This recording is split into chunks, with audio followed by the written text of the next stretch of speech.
Hi, my name is Gemini, and I invite you to bet on me.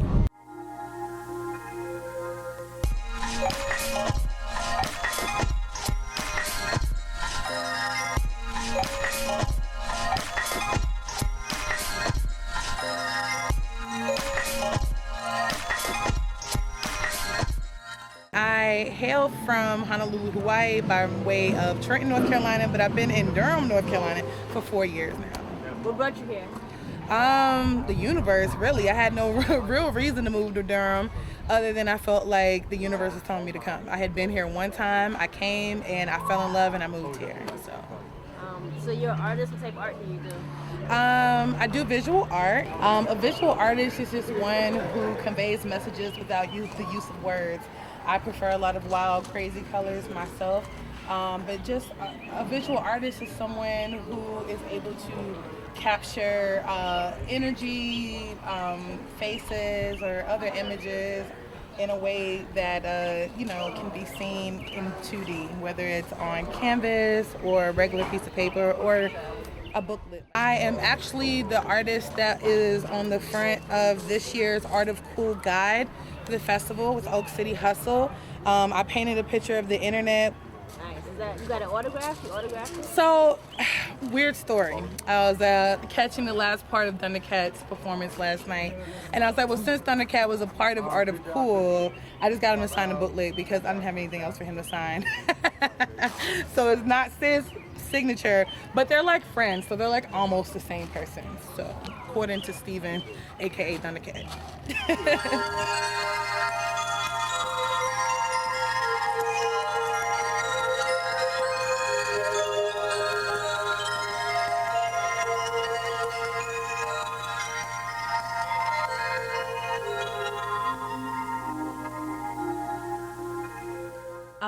The life that I'm living now is definitely not something I would have pictured, not even 3 years ago, definitely not 5 years ago. I think I've always been an artist, like ever since I was a child, but I never allowed myself to think of me as a professional artist or someone that could be taken seriously in the art world. I never pictured being in art galleries or doing art shows. It was just something I did for myself, something I kept in the house in my own little world. But coming to Durham about 4 years ago really helped to open up some creative avenues for me and allow me to step outside of the box that I had myself placed in creatively. Well, it was more so other people pushing me to do it because my confidence wasn't there. I didn't go to school for art. I went to undergrad for creative writing and poetry, and I have my master's in adult education and training. So both of those things really don't go hand in hand with being a professional artist.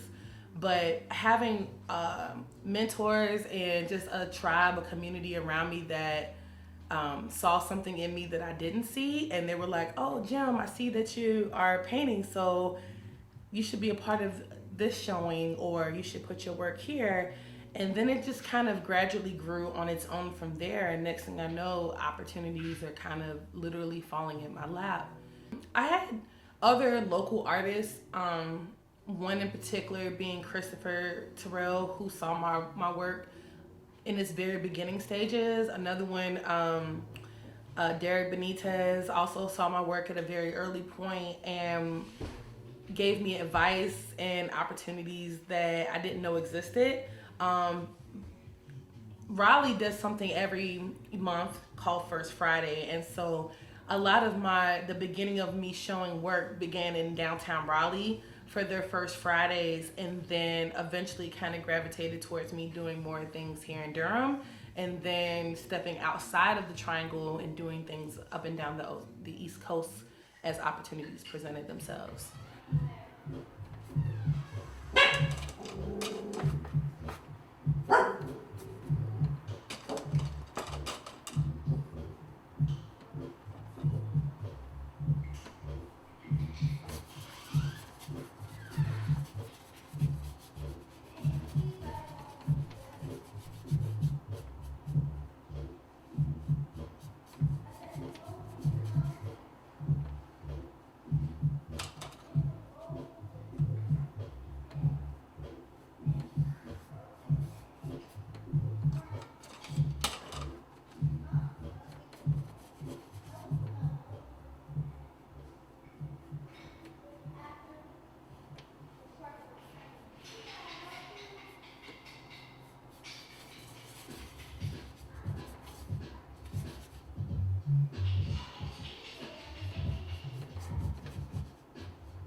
I think to me, one of my biggest accomplishments actually happened within the last year when I did my first solo art show in New York.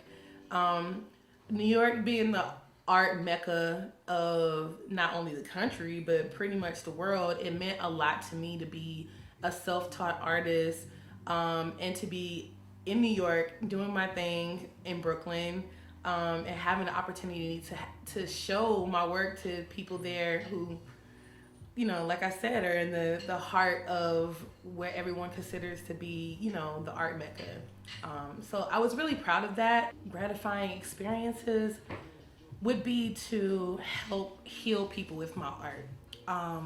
A lot of people I find are getting into art because it's like a cool thing to do. They want the limelight a little, but for me, the most satisfying thing is to see it make a difference in someone's life emotionally. Like I've done a lot of therapeutic art workshops with people. One in particular was here in Durham. They had the first annual, I think it was called the Youth Power Convention. And there were these youth radical justice leaders from all over the country. And I was asked to come do a workshop with them. And it was just amazing to create this safe artistic space for them in which they could, feel free to express themselves, be themselves. A lot of them were young queer activists. And so I like to be a kind of a representative for that and to help them express themselves. So to me, that meant a lot that the workshop that we did together with these all these youth from across the country, they enjoyed it. They came together. And so things like that, it fills me up because I feel like I'm making a difference. And remember, you can make this as dark or light as you want to with your initial color. Just make sure it's not dark enough where you don't see your image anymore. But don't be afraid to put some paint on the canvas. I definitely am sure that my purpose in life is to teach, is to create art, and to be a healer. And I get to do all of those things as an artist. I get to teach people how to trust their own creativity. I teach people how to take what they're feeling and put it on paper when words can't be enough for them. And I hope to inspire people to feel beautiful and to embrace themselves and to embrace their hair, to embrace their flaws, to embrace their bodies, to just embrace their people. I hope that my art just kind of influences people to love themselves and to love Black people. As an activist, I feel like Nina Simone said, it's my duty to show and document what's going on. So I'm influenced by what we have as far as socially going on, economically, justice-wise, fashion, sexuality. I'm just influenced by so many things. And well, I do some of both. I have been on the battlefield. Lives matter. Black lives matter. Black lives matter. Black lives. Got to go. Hey, hey, hey, oh, oh. 725 has got to go. Hey, hey, hey, oh, oh. 725 has got to go. Hey, hey, oh, oh. 725 has got to go. I have definitely been on the front line for protests here in Durham as well as outside cities. Mostly what I'm representing for is for Black Lives Matter and for the LGBTQ community. But I've also done protests like down in Columbia, South Carolina, the Confederate flag rally against the KKK, protests against police brutality here in Durham. So I have been on the front line, but one thing that I've realized about being an activist is that your role doesn't always have to be on the battlefield. And so one of my major roles in the community in this role in the revolution is healing. And with that healing comes the art, doing art workshops for activists to help them heal, to get their mind off of things and just to create a sense of healing in the community because, you can be out there doing all of this work, but at the end of the day, you have to take care of you. And so that healing just kind of comes with that. My influence is everywhere. I'm influenced by Black people, period, whether I know them or not. So a lot of my work reflects that, whether it's embodying the Black body in all forms that it comes, whether it's showing and documenting our experiences as Black people historically, also in modern times. And as far as like immediate people around me, you know, Durham is filled with so many amazing Black people that are doing their thing. And so just being around that, I'm just constantly inspired by greatness. I'm constantly inspired by the love and excellence I see around me. And I hope to show that in my work, the influence of these people, my tribe, my community. You know, Does that make sense? It depends on what I have going on, because there's sometimes when I can have an idea and it comes out really fast. I can be really inspired. Like I know when the last time I went to Brooklyn, I was really inspired by the street art and the music, and just by seeing just bigger pieces. And so, you know, I had this idea and I came home. I was like, okay, I'm gonna do a bigger piece, and I came home and did this huge piece. It took me like 3 hours. But then there's other times when I can have an idea and it might take me 3 months to work on it, one single painting, because I'm just like, okay, it doesn't feel right today, so let me just work on it a little bit more tomorrow. So it really just depends on the day. I'm a Gemini, so I'm all over the place. So, you know, one moment, you know, I'm keeping things in my head that I want to say, and kind of laughing, you know, in my head. And then other times it's hard for me to keep those things in my head and I'm saying it out loud. But I try to be careful because my mouth can get me into trouble. And sometimes I'm a little too honest. So I have to kind of, you know, scale it back so that people don't get offended.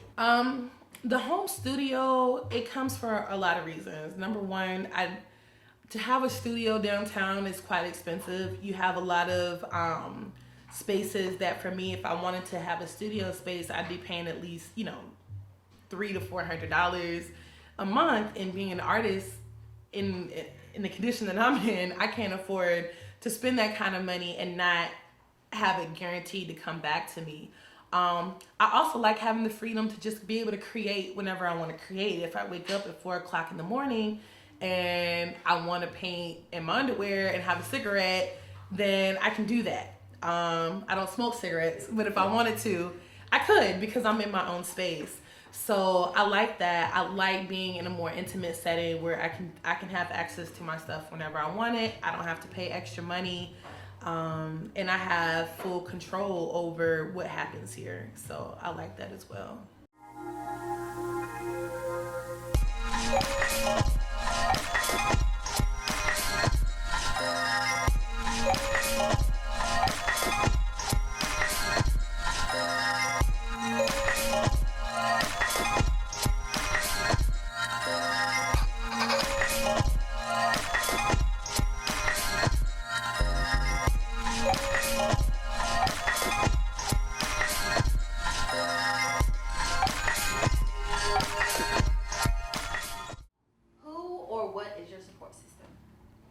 Tribe is my support system, and Tribe consists of my immediate best friends. Tribe consists of my mentors like Desana Hanu, people that I look up to like Cicely Mitchell, Angel, Omi, Vess, Latrice.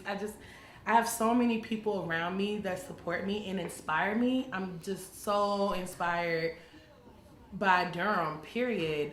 We have so many amazing people, and so their inspiration alone is what kind of keeps me going. It makes me want to be a better person. It makes me want to do more. So definitely my community, my tribe.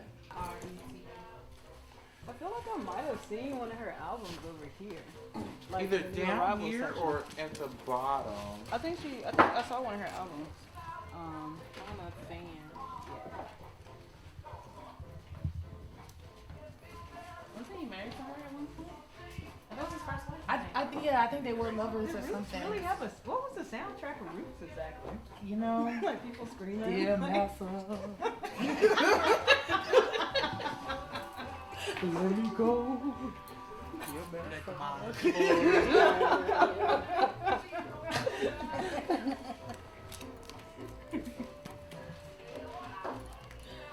Oh, this all the old. So another influence I have with my art and music is vinyl. Like I said, I'm a vinyl collector, so I paint a lot on vinyl. That's one of the things that I try to repurpose. Like if I get a box of vinyl and they're scratched up or just basically trash, I hate throwing them away just because I love vinyl so much. So one thing that I've done is embrace the art of transformation and taking these vinyl cover pieces and painting over them and creating something new. And that's something that I've used in a lot of my workshops as well. Just the power of showing how something can be considered trash and you turn it into something beautiful. That's something that inspires me as well as the music itself. So this is something that was a vinyl box cover for Civil War music. And I thought it was really cool. So I turned it into this elephant. This is actually my first elephant that I ever painted. So this piece, which was classical music. I listen to some of everything. It's hard for me to pick out a favorite artist or a favorite genre. I especially love independent music. I get really bored with mainstream music. And I'm a big fan of just supporting my local musicians, like people like Al Strong, Charlotte Ammons, Sylvan Esso, Midnight Plus One, Median. I'm inspired by local music as well as just independent music from all over. So, you know, I'm looking forward to, you know, that's one thing I actually love about living in Durham because I'm a big music head. So we have all these record shops and live music events. Like with Article, so I get to see a lot of independent artists like Jay Davy and Thundercat and Kamasi Washington that come through. So I really listen to so much, and Durham has helped to inspire that.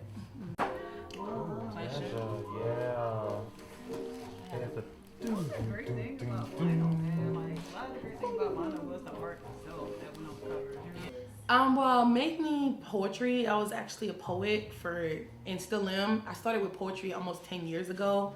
And the name Gemini actually was really heavy in the poetry scene before I was an artist. And just to kind of dip into that real quick. So the name Gemini actually started as a radio personality name for WRBS 89.9 member supported radio station. I bet you smell like coffee.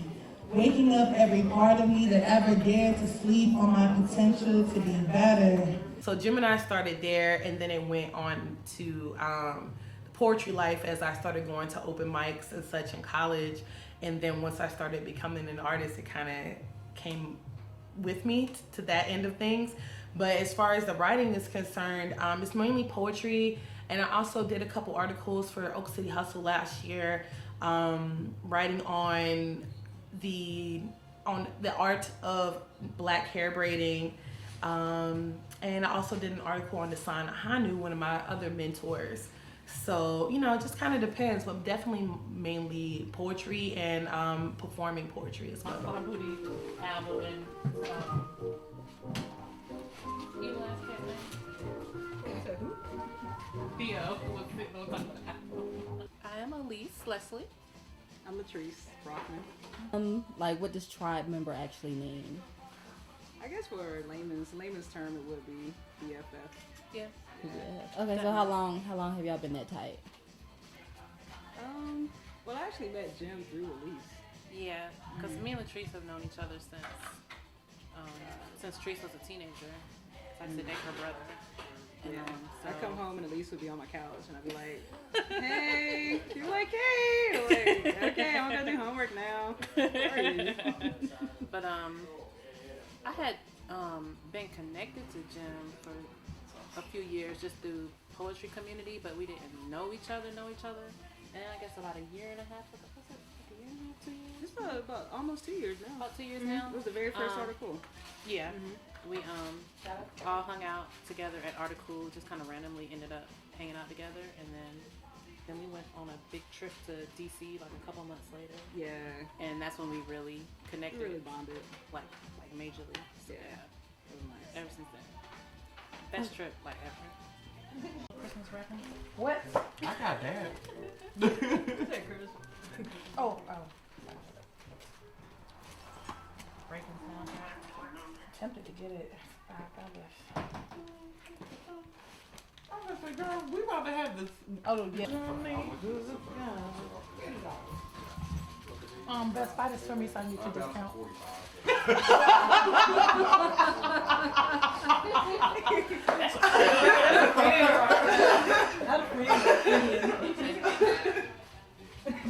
DJ PayPal. DJ Square. That's what I call it on my cell phone.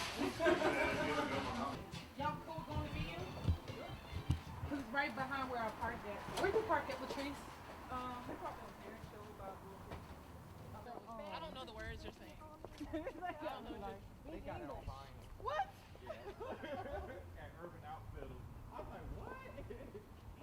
I mean, they got it online. At Urban Outfitters. Oh wow. Yeah.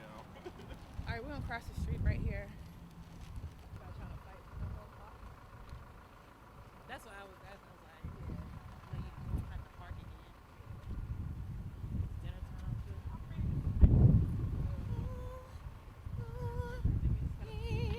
Keep going this way.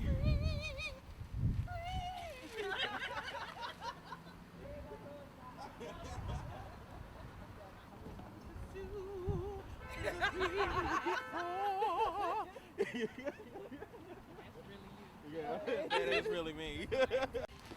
Okay, so who do we have with us now? This is Vespertine. Real name is Timothy Simpson. Most people call me Vest for short. Yeah.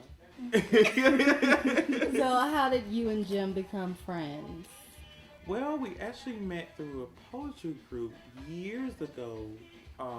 Years prior before she moved here on Facebook. And we kind of like kept in communication on and off throughout the, was it like 2-3 years that we know each other? And then next thing I know, she's like, hey, I live in Durham now. I'm just like, oh, okay. So we kept in, through communication through the spoken word community here. And then that's when like at the first, Article Fest, yeah. that's when Tribe had formed. Your like relationship like with Jim? We do joke around a lot. The whole crew just we like to have fun and laugh. Yeah, I definitely trust her to tell personal things too. And I feel she feels the same way back with kind of all of us. We all kind of share what's going on with us. As far as trust, I guess I'm just there to reassure her that, everything's okay, Jim. No, I don't know. I guess I'm kind of like the ride or die friend. Like, whenever Jim has issues, it's like, oh my God, Latrice, what's going on? I'm like, yeah, Jim, they all suck. Let's go get a drink. So, yeah. I would say both because, whenever I'm going through something, I come to her and I talk to her, she gives me advice and vice versa, and we kind of like have this brother-sister type relationship and we just hold each other down. Well, I don't like that picture. I don't like it either. Okay, and so how about amongst each other? You're all kids. I guess Elise would be the mom. We're all kids. So who's the oldest kid? Who's the youngest kid? Oldest. That's just the youngest. This is the youngest kid. So.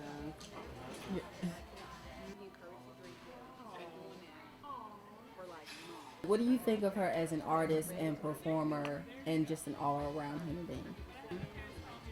Jim's a really dope person. She's really dope. Just, she's really sweet 99% of the time.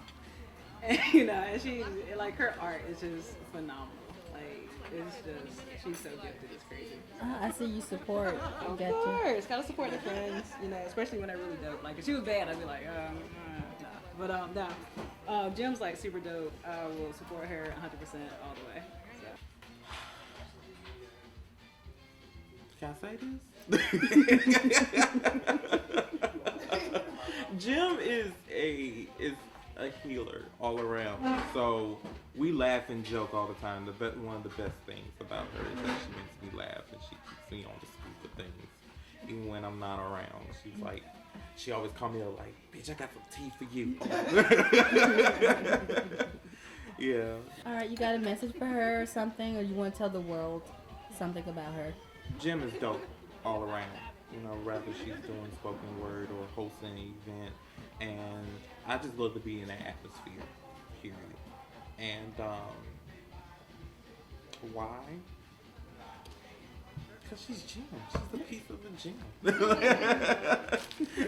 I think what's so dope about her though is it's so many layers to her. It's not just, you know, she can be silly and have fun. She can be there for you when you're going through something.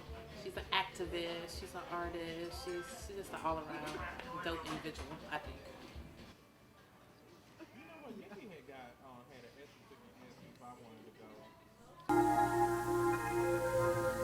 I just want to keep going to other cities. I love seeing the reaction of people's faces when they see my work. I like seeing the emotions people feel when they look at my work. So I'm going back to New York this summer, but I definitely want to get to other cities. So I'm trying to get to California. I'm trying to go outside of the country. So I just want to see my work in more places.